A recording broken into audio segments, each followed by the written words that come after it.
And welcome back. In this video, we're going to talk through debit and credit behavior in regards to accounts that are classified as equity. So without further ado, let's get to it.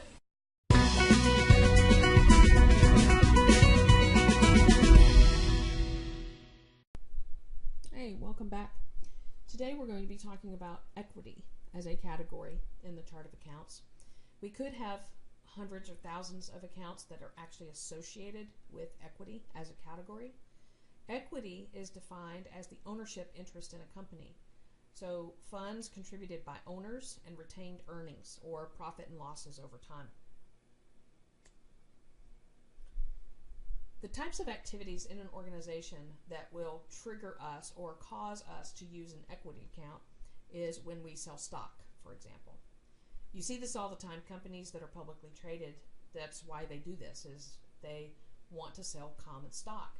And so when you hear about the New York Stock Exchange, know that it's common stock that is being sold. However, companies can sell other kinds of stock too. We typically don't hear about it as much, but there's preferred stock and they have treasury stock and various other instruments that they can sell, and we'll talk about those in a little bit more detail later on.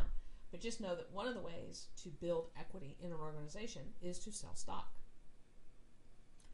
The next thing, and the big thing, is that we are in business, companies are in business in order to create net profit.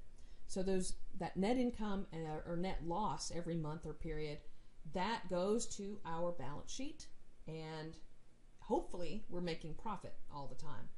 Some companies can get away with, maybe a few months or maybe even a year or so of generating losses, but you don't want that to be your mainstay. You actually want to make profit as often as you can in each and every period.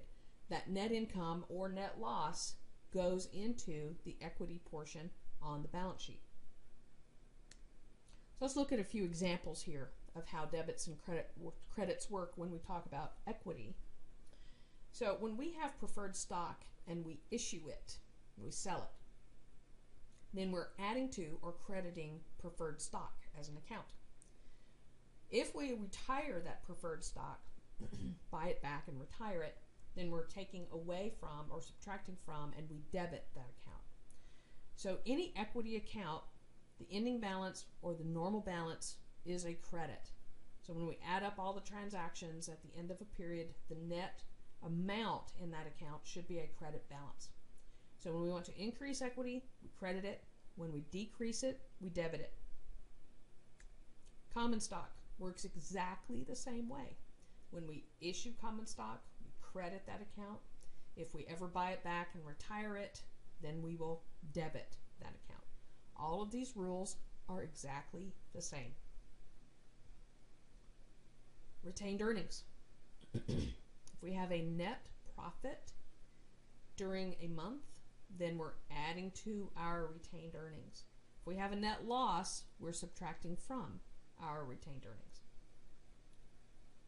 All of these rules are exactly the same, just like the other ones. Our ending balance or normal balance is a credit. To increase in equity, we credit it. To decrease in equity, we debit it. So for equity, our normal balance is that of a credit. We have various different kinds of stock, common stock or preferred stock, and our income or losses on operations go into retained earnings, which is an equity account. All equity accounts behave in the same way when it comes to debits and credits, and all equity accounts go to the balance sheet. You will not see them on the income statement. Thank you so much for listening today. Let's get on to another subject.